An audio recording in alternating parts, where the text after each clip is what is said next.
What is going on, everybody? Today I will be previewing the 2024 college football schedule for SMU. I will go through every game on their schedule and I will predict which games on the schedule I think they will win, and I will also predict which games on the schedule I think they will lose. This will be my last schedule prediction for all the ACC teams, and we will actually be starting the Big 12 schedule predictions tomorrow, so be sure to tune in for the start of the Big 12 predictions. But as always, before we get into the video, let me remind you guys to like the video and also subscribe to the channel and turn on notifications so you never miss an upload. And if you guys love college football, then you'll love this channel, because we upload a ton of college football content and we basically cover everything on this channel. So definitely consider subscribing, and also consider joining my Discord server down in the description below. But without further ado, let's get into the video. Last season, SMU finished with an 11-3 record. It was a pretty good season for SMU as they went undefeated in conference play, and their only 3 losses came to Power 5 schools. They didn't have a good showing in their bowl game and they lost to Boston College and they only put up 14 points. But ultimately they played that game without star quarterback Preston Stone, and next season Preston Stone will be returning from his leg injury and he should be a really great leader for this offense heading into the ACC. It's going to be interesting to see how SMU will fare against ACC competition, and I don't know if they will be an ACC title contender, but I am pretty certain that they are going to be a pretty competitive team because they have a solid offense and a defense that took a massive step up last season. And they also have pretty good NIL resources, and they have done a pretty solid job at bringing in decent players out of the transfer portal. And I think they are definitely trending up with head coach Rhett Lashlee. So I am definitely excited to see how SMU does in the ACC, because it is going to be a lot more challenging going forward than it was before playing in the American Conference. But anyways, let's get into predicting their schedule. And they opened the season playing a Week 0 game on the road against Nevada. Nevada had some pretty good seasons with Jay Norvell at head coach, but Jay Norvell left for Colorado State, and Nevada has went 2-10 the past 2 seasons with head coach Ken Wilson. But I do like the hire of new head coach Jeff Choate. He led Montana State to multiple playoff appearances and a semifinals appearance in 2019 at the FCS level. He has also spent time in that Texas coaching staff being the co-defensive coordinator and inside linebackers coach. And I would not be surprised if Nevada got back to being a bowl-eligible team with them. But regardless, Nevada should not be that good next season, and they are definitely in rebuild mode, so SMU should definitely win this game on the road, and I have SMU move it to 1-0 on the season. The next game for SMU is at home against HCU. SMU starts off the season pretty slow, playing against very bad teams, and SMU is almost guaranteed to start 2-0 unless they completely slip up in one of these games, which is very likely that it's not going to happen. HCU is an FCS school and they aren't that good, and SMU should definitely win this game. So easily I have SMU move it to 2-0 on the season. The next game for SMU is at home against BYU, and I'm not very high on BYU heading into next season. They rank dead last in the Big 12 transfer portal rankings.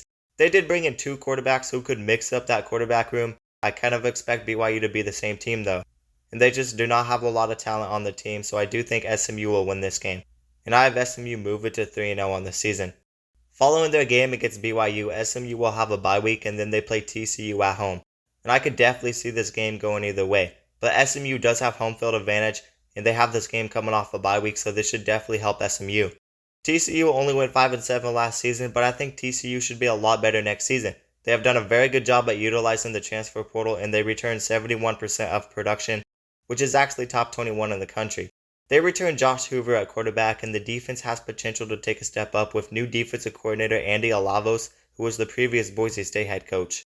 I do think SMU will win this game because SMU has this game at home, and I do think SMU should be the better team than TCU. So I have SMU move it to 4-0 on the season. And the next game for SMU is at home against Florida State, and it's likely that SMU could be 4-0 heading into this game, and imagine if SMU pulls off the upset at home in this game. And I do think SMU could be pretty competitive in this game, and they have potential to upset Florida State because they have this game at home, and Florida State does have some question marks. But I do believe Mike Norvell is one of the best coaches in all of college football, and despite Florida State losing a bunch of talent, I expect Florida State to be very good again. They have a defense that may be underrated with new additions like Marvin Jones Jr. from Georgia and many Alabama players. They have one of the best transfer portal groups in the whole country. They have a lot of defensive talent, and on the offensive side, they add Malik Benson and Roydell Williams, who are both from Alabama. They also bring in former quarterback from Oregon State and previously Clemson, quarterback DJ Uiagalelei, who still has a lot to prove, and I could see him taking massive strides up next season for Mike Norvell in that Florida State offense. And I really do expect great things from Florida State as long as Mike Norvell is the head coach. And I think SMU gets outmatched in this game, so I have SMU losing this game and move it to 4-1 on the season. The next game for SMU is on the road against Louisville. Louisville is another team that has dominated the transfer portal, and they stacked up on the defensive side even more through the transfer portal. They also returned 79% of production on defense, which is 7th in the country.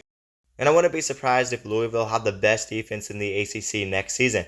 And I still have my concerns on the offensive side. Tyler Shuck is a very injury-prone quarterback, so I don't know how much of a step up Louisville will take on the offensive side, but Louisville should still be a very solid team, and Louisville will have this game at home, so I think SMU will lose this game on the road, and I have SMU move it to 4-2 on the season. Following their game against Louisville, SMU will have a bye week, and then they go on the road to play Stanford. And I really don't expect Stanford to be that great next season. They really don't have a lot of positives heading forward, and they have went 3-9 the past 3 seasons. Troy Taylor has done a solid job recruiting, and 4-star quarterback Elijah Brown could help set the tone for the future, but next season I don't expect Stanford to be that good. Maybe in 5 years, but not next season. Last season, the defense gave up 37 points a game, and the only positives that they really have is that they return Ashton Daniels and Alik Ayamanu on the offensive side. And SMU should realistically win this game, but SMU does have this game on the road. And I do think SMU is going to actually get upset in this game, so I have SMU losing this game and move it to 4-3 on the season. The next game for SMU is on the road against Duke. This is going to be a big test for SMU. It's definitely a winnable game because you are playing a solid ACC team, but you are also playing a team that people have questions about. And if Riley Leonard doesn't get injured last season, Duke probably was going to win double-digit games and even have a shot at the ACC championship game. But next season, Duke does not return Riley Leonard, and they also lost their head coach Mike Elko. But I still think they have upside on defense, and Malik Murphy has a lot of potential at quarterback, and Manny Diaz was a decent hire at head coach.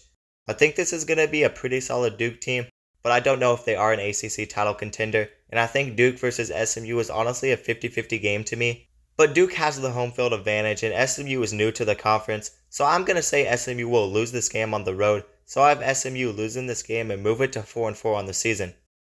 The next game for SMU is at home against Pitt. Pitt only went 3-9 last season, but they did make some moves to try and improve the offense. They hired new offensive coordinator Cade Bell from Western Carolina, and they picked up quarterback Eli Holston from Alabama, who could really shake up that quarterback room. Pitt returned 64% of production, which is not bad. They have some of the pieces necessary to take a step up and make a bowl game, but I don't expect anything better than a bowl game for Pitt. SMU has this game at home, and I think SMU gets back on track with a win in this game, and I have SMU move it to 5-4 on the season. And following their game against Pitt, SMU will have a bye week, and then they play Boston College at home. And if you just base this game off of what happened in that bowl game last season, you would predict Boston College to win. But I don't necessarily think that is going to be the case next season. SMU didn't have their star quarterback, Preston Stone, in that game. And I think SMU has a lot more upside heading forward than Boston College does. Boston College did not have any great wins last season despite winning 7 games. The only decent win that they really had was against SMU, and SMU didn't even have Preston Stone. And Boston College also loses a lot of production on defense, and they lost their head coach. I know the offense definitely has a lot of upside with Thomas Castellanos back and some of the other pieces, but I just don't expect great things from Boston College going forward, and Boston College is usually a bad team, and I think SMU gets their revenge in this game, so I have SMU winning this game and move it to 6-4 on the season. The next game for SMU is on the road against Virginia. Virginia should not be that great next season, but I also do not expect them to be as bad as they were last season, and I honestly wouldn't be surprised if they snuck their way into a bowl game. They are actually top 5 in the country for return in production, and despite going 3-9 last season, they were actually pretty competitive for a majority of the season. They just have to find a way to win the closer games. They brought in 11 transfer portal additions, including the leading receiver Chris Tyree from Notre Dame. And Virginia is probably going to be better than most people would expect them to be. But I do think SMU will definitely win this game on the road, so I have SMU move it to 7-4 on the season. And the final game of the season for SMU is at home against another ACC newcomer, California. And I'm actually very high on California heading into next season. They are probably my biggest sleeper team, and I think they're going to be a lot better than people expect them to be. They have one of the top ACC transfer portal groups, and they return 73% of production, which is top 14 in the country. They only won 6 games last season, but I think they are trending up, and they return one of the best running backs in the country, Jaden Ott. The offense has so much upside, and I don't think I expect California to be an ACC championship caliber team, but I think they could compete near the top of the ACC. But I do think SMU will win this game at home, so I have SMU actually finishing the season with a 4-4 conference record and an 8-4 overall record. I expect SMU to be a solid team, but I don't see them being in that ACC championship picture quite yet. But regardless, 8-4 would definitely be a solid first season for SMU in the ACC conference. But anyways, you guys let me know how many games you think SMU will win in 2024 down in the comments below. But that is going to do it for today's video. Let me remind you guys to like the video and also subscribe to the channel and turn on notifications so you never miss an upload. And if you guys love college football, then you'll love this channel, because we upload a ton of college football content and we basically cover everything on this channel. So definitely consider subscribing and also consider joining my Discord server down in the description below. But that is going to do it, guys, and peace out.